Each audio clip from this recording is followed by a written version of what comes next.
Victory Yard in a special presentation, Graziano versus Zale, the final chapter. We'll be seeing the third of three fierce battles between Rocky Graziano and Tony Zale, one of the great rivalries in the history of boxing.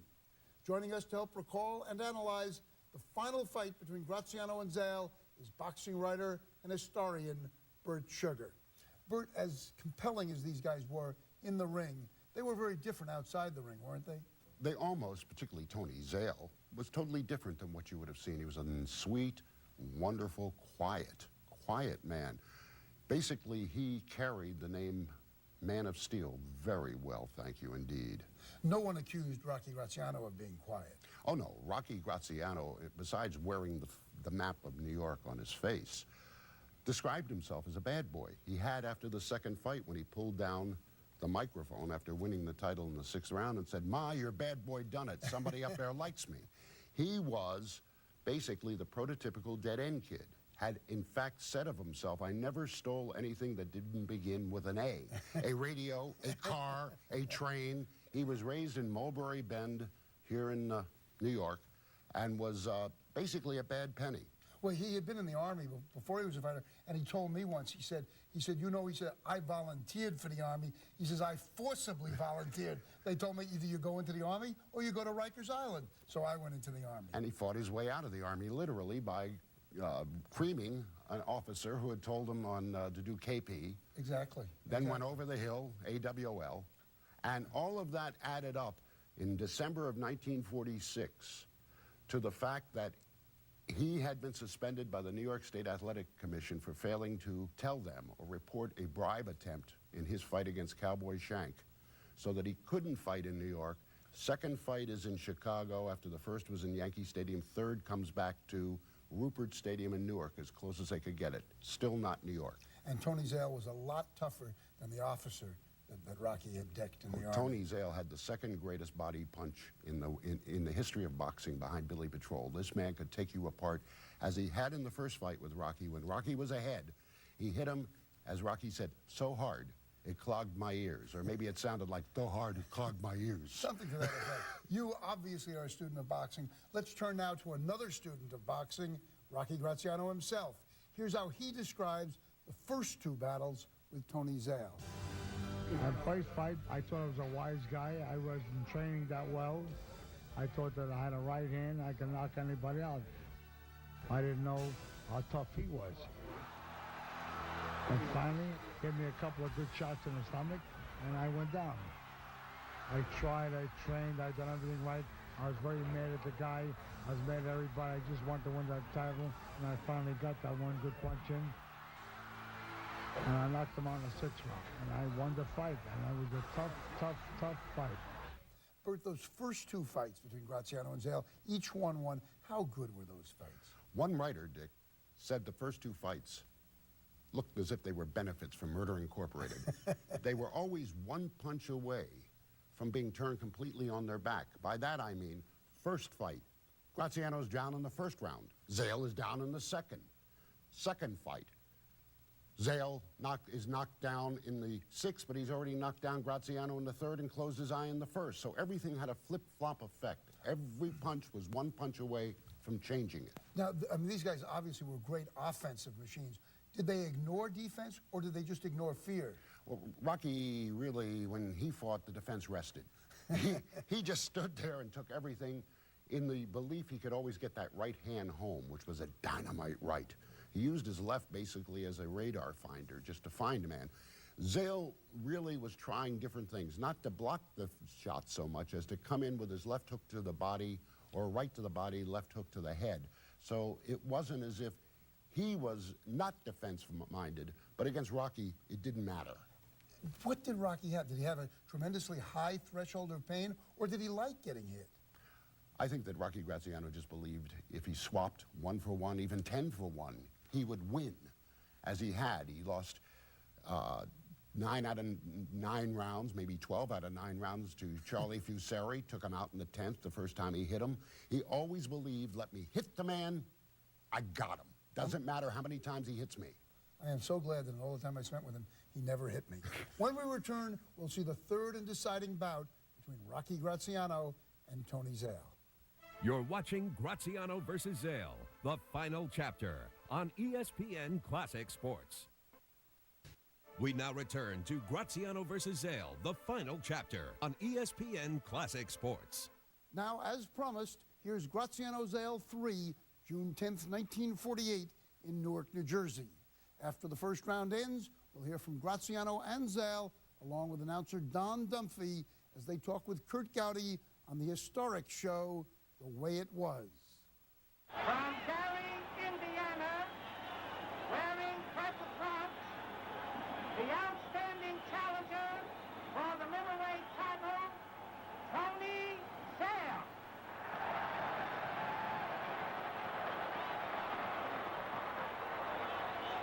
And his opponent, from Brooklyn, New York, wearing black trunks, the middleweight champion of the world, Rocky Graziano.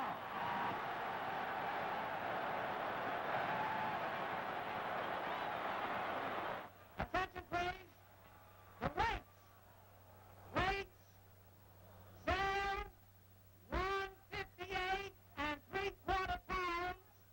Graziano, 158.5.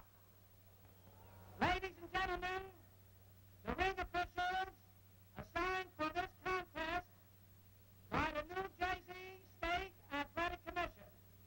Timekeeper, Bill Mullet.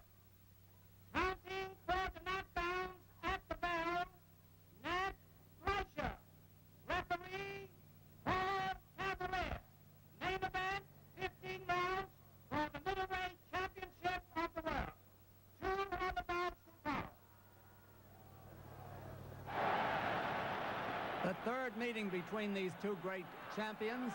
Rocky the champion now. Zale won the first fight, Rocky the second, and here we are in the rubber match. Rocky put in a light left hand on the chin. Zale feints the left hand. Zale goes into a crouch, so does Graziano. Graziano moves away from a jab, misses a left hand over the head of Zale. Zale is short with a pecking left hand. He drives Rocky to the ropes, driving a left hand to the body, a right to the jaw, a left and a right to the head, another sharp right to the jaw by Zale. Graziano goes in and holds on for a moment, holding Zale against the ropes. And the referee, Paul Cavalier, gets them apart. It's round 1 for the middleweight championship of the world. Graziano standing up now, straight. Bobs and weaves a little bit, goes in, takes a grazing left hand to the jaw thrown by Zale. Zale moving in on him, wraps his left hand around the head, no damage there. And again, they go in and hold on and are tied up. At long range again, Zale feints the left hand, comes in with a hard left hook to the jaw, and Rocky Graziano is down. It's a flash knockdown. He's right up without a count.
Rocky seems to be all right as they go back into action. They exchange light left hands to the head. Graziano drives the right to the body, is countered with a right to the body by Tony Zale, the man of steel from Gary, Indiana. Zale drives the right hand to the back. Graziano takes a light left hook on the jaw, 2 jabs on the mouth thrown by Tony Zale. Rocky is wild with a right hand over the head. Zale comes in driving a right to the midsection, misses a right hand over the head of Graziano. Referee Paul Cavalier goes over and now is getting them out of a clinch. At long range again here in round 1. Graziano misses a left over the head, is countered by a left hook on the head by Zale. Zale biding his time. Shoots out a jab that's short, a sharp jab on the mouth by Zale, a short right hand to the body, and again they go into close quarters and tie each other up. Taunted by the referee, they go back into action. Zale cautiously drives a right to the body, a left hook to the jaw, another left to the head, a right hand to the body by Tony Zale. And Rocky Graziano makes no return.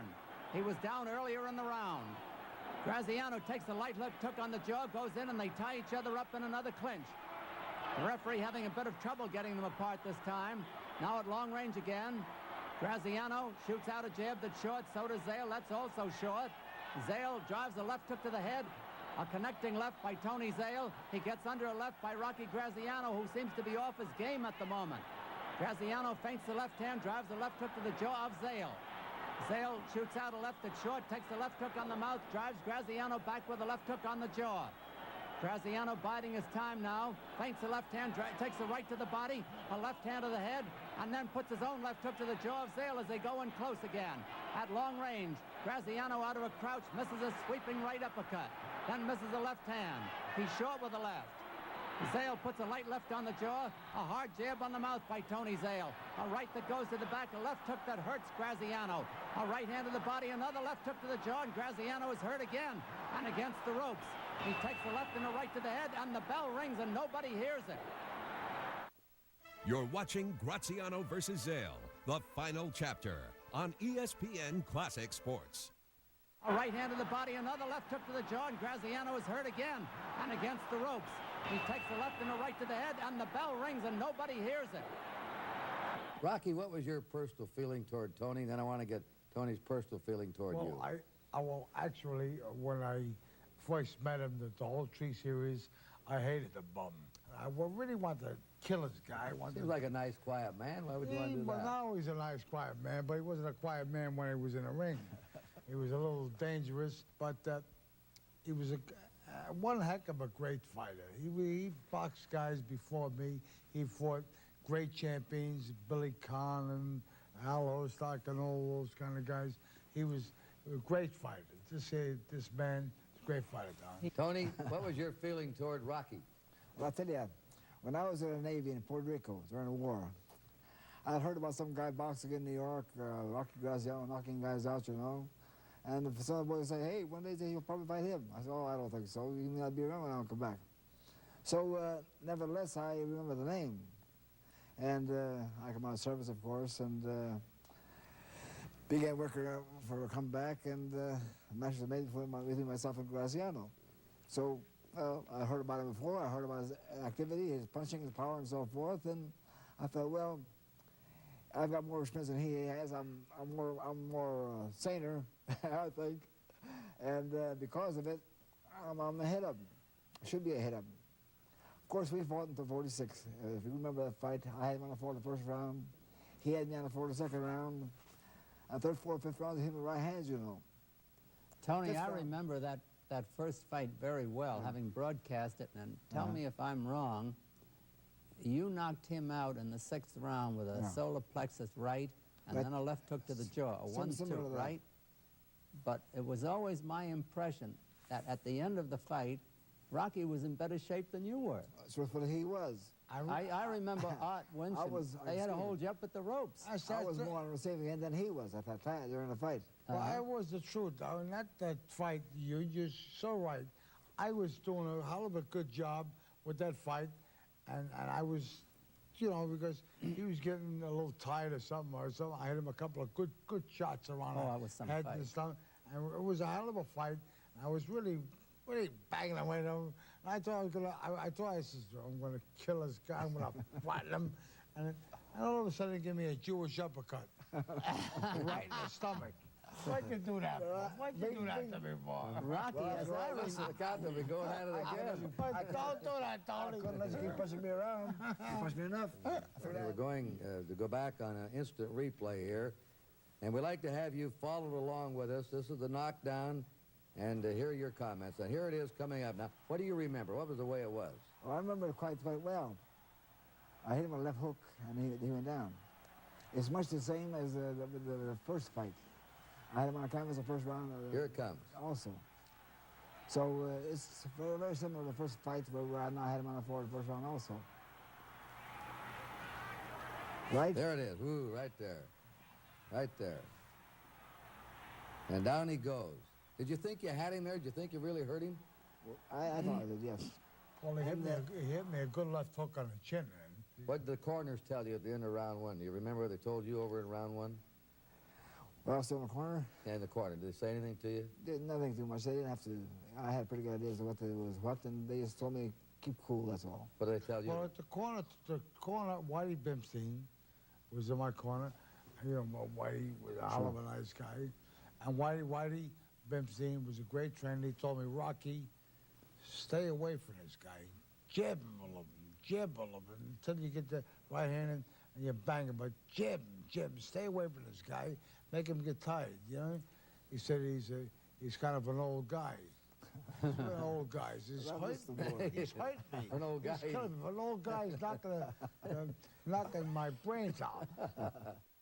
You're watching Graziano versus Zale, the final chapter on ESPN Classic Sports. We now return to Graziano versus Zale, the final chapter on ESPN Classic Sports. Round two for the middleweight championship of the world. Rocky in the dark trunks, Zale in the purple trunks. The referee is Paul Cavalier. Rocky was down in the first round. Let's see how he does now. He's defending his title. Rocky comes in with a wild left that barely reaches the jaw of Tony Zale. Zale calmly drives the right hand to the head. Zale feints the left hand. Rocky coming in on him out of a half crouch, sticks out a left that's short of the mark. Graziano drives the left hand to the jaw. It gets in there. Zale goes into a crouch, gets away from the left. His own left is short. Graziano drives to the right to the body. He takes the left and a right to the jaw by Zale. Graziano is short with the left hand. Zale drives the right to the body. Rocky hooks his own left hand to the jaw. A light jab on the nose by Tony Zale. Graziano out of a half crouch. He bobs and weaves a lot. He comes in there with a lead right hand to the jaw. Another right to the jaw by Graziano. Zale sticks out a left that's short. Another jab by Zale is short of the mark. Graziano sticks out a left hand. It also is short. Graziano out of a half crouch gets away from a pecking left. Takes a left hook on the jaw by Zale. Graziano feinting the left hand. Sticks out a left that's short. Another is short of the mark. Zale backing away. Puts a light jab on the chin. Takes a hard left jab to the jaw thrown by Graziano. Graziano takes a light jab on the nose. Zale biding his time. Backs away. Takes a grazing right to the chin. Counters with a left that's blocked. And Graziano hooks a left hand to the jaw that may have hurt Zale. Graziano out of a half crouch takes a hard jab on the chin. Zale feinting the left hand, pecks away with that left jab again, ducks the right, fired at his head. Graziano out of a half crouch gets away from three left leads by Tony Zale. Graziano ducks another left hand, sticks out a left that's short, hooks the left hand to the jaw of Zale. Zale feints the left hand, gets away from a light left thrown at his body by Graziano. Graziano a hard jab on the chin, drives Zale back a little bit. Graziano is the aggressor here in round two. After being hurt in round one, he takes a left and a right to the jaw. Graziano comes back with a short right to the jaw. That was a very hard punch. Zale comes in with a sizzling right to the jaw, a right to the body, a left hook to the head by Zale, and Graziano drives him back with two right hands to the head, and Zale goes in and holds on for a moment. The referee is Paul Cavalier as Zale drives a right to the body, a right to the jaw, putting Graziano on the ropes again. Graziano comes off the ropes, runs into a right to a body, and then gets away from a right. Graziano feints the left, hooks the left to the jaw, takes a jab on the mouth by Zale. Graziano's left goes to the head, a right, another left, and another right to the jaw by Graziano in his best rally of the fight so far. He puts another left hook to the jaw. He's evening things up here in round two. A right to the jaw by Graziano, then he misses a right and a left. Scores with another right to the jaw of Zale. Zale dances up and down, takes a right to the body. His left hand of the body is blocked by Graziano. And again, the referee gets them apart. It's round two. Zale, biding his time, comes in with a hard left hook to the jaw of Graziano at the bell. You had Rocky down, and maybe you thought you almost had him out in the first round. Yeah. Now you find Rocky coming back at you in the second round, and you probably got memories of the Chicago fight in your mind and wondering, how do you handle a guy like this? How did you feel after his rally in the second round? I felt, in a sense, to let him wear himself out a bit. Really? He was younger than I. I was 35 years old. He was 26, you know. He was a boy, I was no man, so to speak. So I had to work a little bit. I wear himself out a little bit. He tried, of course. He did a good job of trying, and that was it. Rocky, how did you feel after round two? Did you feel you had it in hand? Well, round two, I thought, I says, I'm going to get this old guy and knock his brains out. And he was a pretty good shape at that time as a guy that was 35 years old. And look at the shape he's in now. He's like Yeah, he's fantastic. 39, right? And he good looks shape. fantastic, and he's a heck of a good guy, and we have got a lot of good communication together. But the thing I don't like about him, he was too good of a fighter. Rocky, let's go back again on a slow motion rerun. Yes. And have you do the commentary on it with All this right. flurry. Okay. In a second, it looked like you might have had him really in trouble here and, Yeah. and could have won this fight at this stage. Go ahead. Well, I over here, I looked at him. I hit him with one good shot right on the chin or body or something, and he was a pretty tough guy right there. And I was trying to bang him out. Right now, I was bobbing and weaving, and he hit me with a shot over there, a good shot, and then I'm just looking to rough him up and just looking to hit him. One good shot in the chin because I was a pretty good puncher, and I figured if I hit a guy in the chin, I would knock him out, which I've done. I've done like in 87 knockouts I had, and I thought right there, I thought I would knock Mr. Zale out, but this nice little kid, Zale, was just a little too tough. And, This the toughest fighter you ever fought? oh, he's the toughest guy I ever fought, and if you see the fights today, Kirk, you know, they're not like this here. They're not like this here. Forget about it. Everybody tells you the fights of today. Forget about it. The Olympics and the professional fighters that got around today. You just take a look at those fights and you'll see why him and I look like we look like. What do you feel Basically, about that? we fought to win. Both of us, we fought to win. We wanted to win. I wanted to hold the title. He wanted to gain it. So we fought, gave our utmost to either way to win. You're watching Graziano versus Zale, the final chapter on ESPN Classic Sports.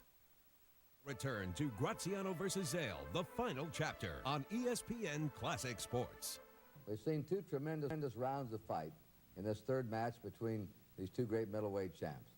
Now, this third round is a carbon copy of the first two rounds, so let's return for round 3 with Don Dumphy.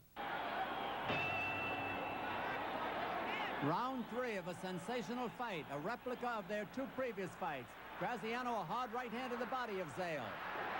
Zale biding his time again, gets away from the right, drives the right to the body, a hard left hook to the jaw that may have hurt Graziano. Graziano is driven back and he's wobbly from a left hook to the jaw, and Zale is on him with a flurry of punches. Another left hook to the jaw, and Graziano almost goes down but doesn't. He takes a right to the body, a left hook to the jaw. Again, Graziano is staggered, and I don't know what's holding him up. He takes the right hand to the body. Zale drives the right hand that grazes the chin. Graziano comes back, fights gamely, but goes down from two left hooks on the jaw. And he's taking the count from referee Paul Cavalier.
Graziano just up at the count of 8. He is a very wobbly young man.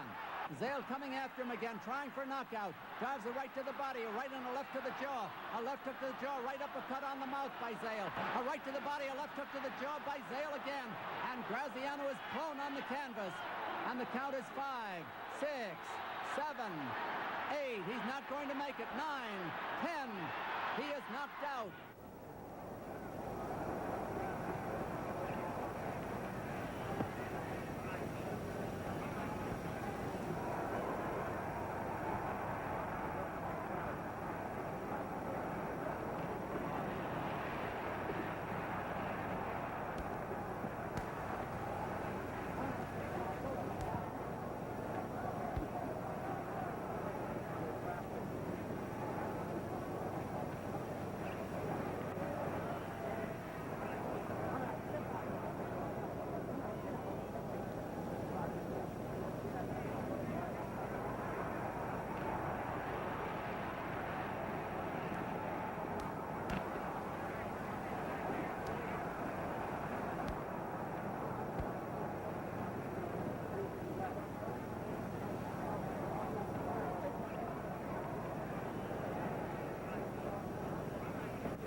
championship of the world. The first middleweight to do that since Stanley Ketchel.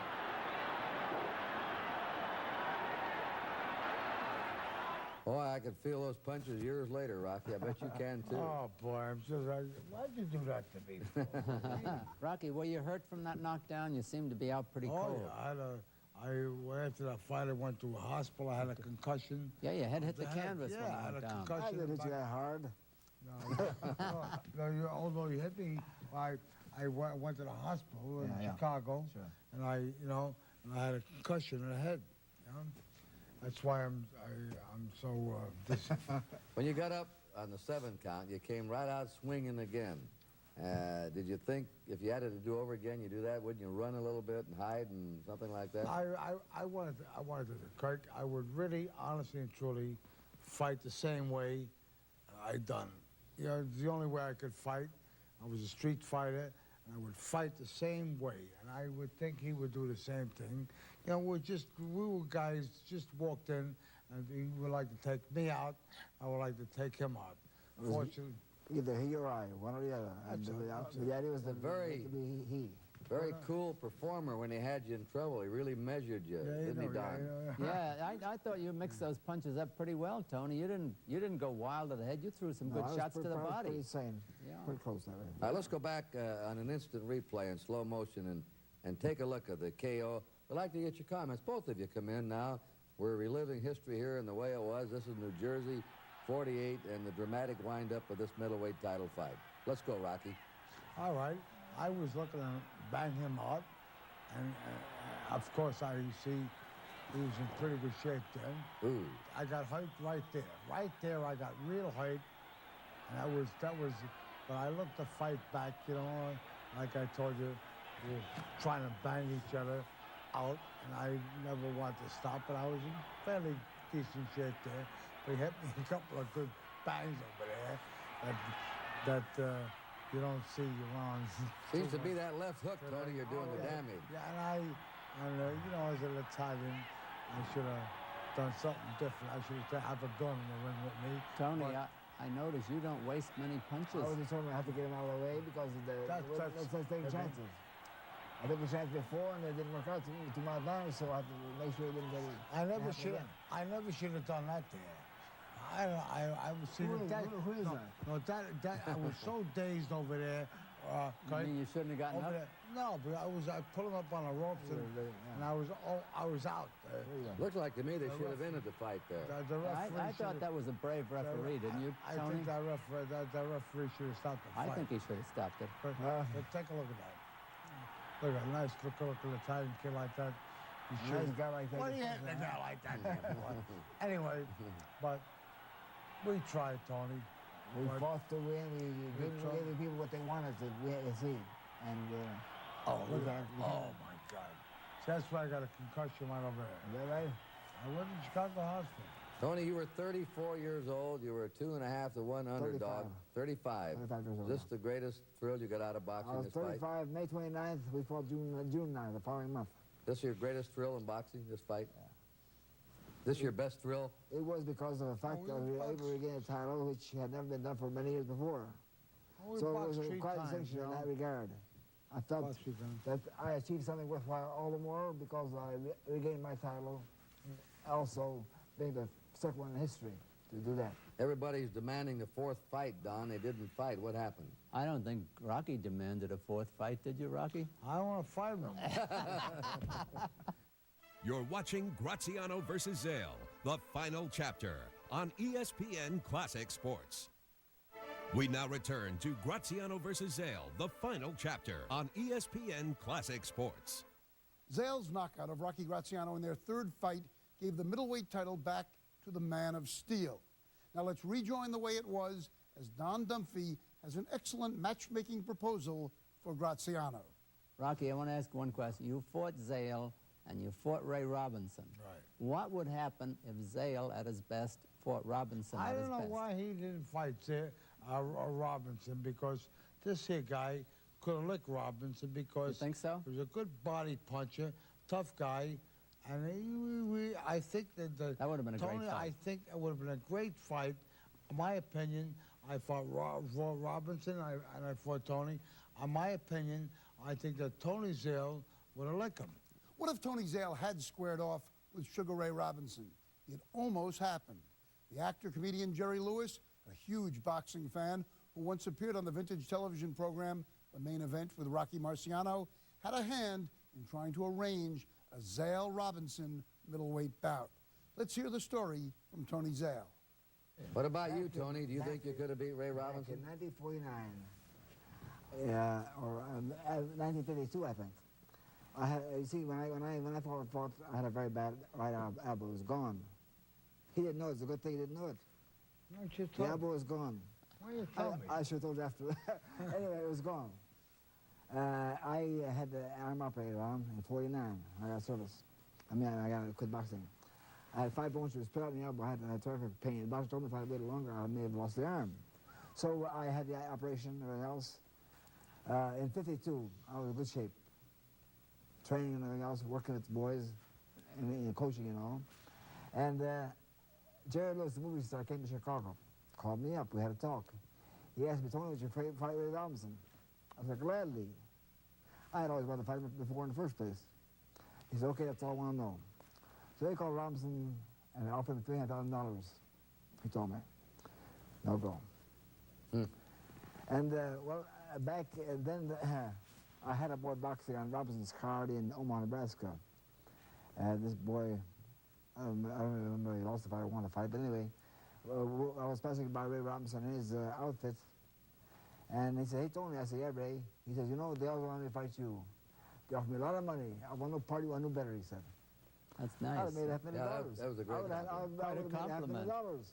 Bert, Jerry Lewis, the comedian, tried to make a match between Tony Zale and Sugar Ray Robinson. The match never took place. If it had, who do you think would have won? I happen to think at this point in time, Tony Zale, as great as he was still in the decline of his career. He was closer to the end than the beginning. Sugar Ray Robinson was on the way up. He was a welterweight, Zale a full-fledged middleweight. Therefore, it would have been hard to make it, but I still think that Ray Robinson was the greatest fighter in the history of boxing and would have won somehow, some way, somewhere, although he did step aside and not fight people that he knew he would have trouble with, as he did it with Archie Moore later in his career. So my thinking is he probably stepped aside from this potential fight because it would have given him a heck of a lot of trouble. Sugar Ray was not only good, he was also smart. Oh, yes. Oh, yes. And his manager, George Gainford, who knew there's something called Gainford law. It's not how many seats you have in the house. It's how many asses you have in the seats in the house. Probably was looking forward more to a Graziano than a Zale fight at that time. I hope nobody's counting here. When we come back, we'll take a look at where Graziano Zale ranks among boxing's greatest rivalries. You're watching Graziano versus Zale, the final chapter on ESPN Classic Sports. We now return to Graziano versus Zale, the final chapter on ESPN Classic Sports. Ali Frazier, Pep Sadler, where does Zale Graziano rank among boxing rivalries? First of all, it's the first trilogy, the first threesome. So it gives shape to Ali's and Frazier's and Ali's and Norton's and all of those. Secondarily, for its ferocity, I think it compares to any. Those first 2 fights were brilliant. The third, not quite as brilliant because it didn't turn as oft. But the ebb and flow of those 3 fights basically lit up boxing skies right after the war, and they're something that all of us use as a standard for great fights to follow. Boxing isn't the same when it doesn't have those rivalries. It needs them. It's its lifeblood. Well, there's that old thesis that you're only as good as who you fight. And in this case, Graziano and Zale were not good. They were great. Made each other. After they stopped boxing, which probably neither of them wanted to do, to talk about their lives afterwards. Well, I remember Rocky Graziano wandering the halls of an agency I was with, Papert Koenig Lois, doing the Dannon yogurt commercials and saying and practicing in the halls cultured yogurt. He had gone to work with Martha Ray, who had basically found him and put him into show business, and he became basically not a dem, dare, and doze guy so much as a New York quintessential spokesperson. Tony Zale went back home to Gary to work with the CYO to teach kids to box and remarried after his first wife passed on, a very lovely lady who was a female baseball player who was one of the ladies pictured in A League of Their Own. Right. So they each had a separate life which was in keeping with their lives before their classic 3 matches. One became New York to the world, and one went home to Gary just to be Tony Zale. Of course, Rocky spent his whole life playing himself, which was his best role, which he did off-screen and in hundreds of commercials. Rocky, like Burt Sugar, was a character. One of my favorite Rocky Graziano moments occurred on December 14th, 1969, while he was taping a segment of The Joe Namath Show. Rocky was a guest on the program, along with another great athlete, the heavyweight author in a featherweight frame, Truman Capote. You've written about such a wide range of subjects. Have you ever had any interest in football? Well, believe it or not, when I was in boarding school, I was played center field in the boarding school football team. But the only reason why I was pretty good. You know, I'm small, but I'm very strong. Someone once said about me, he's small, but his sting is deep. But that was kind of Tyler who said that. What do you mean by that? What do you think, Rocky? What do you mean by that remark? But anyway, I wanted to tell you why the reason was that in the boarding school why I would say this, because I was the only person who had brains enough to remember the signals. It's quite a school, I bet. Joe plays center field now a lot for the Jets. Yeah. Hey, Truman, didn't I box you in Cleveland?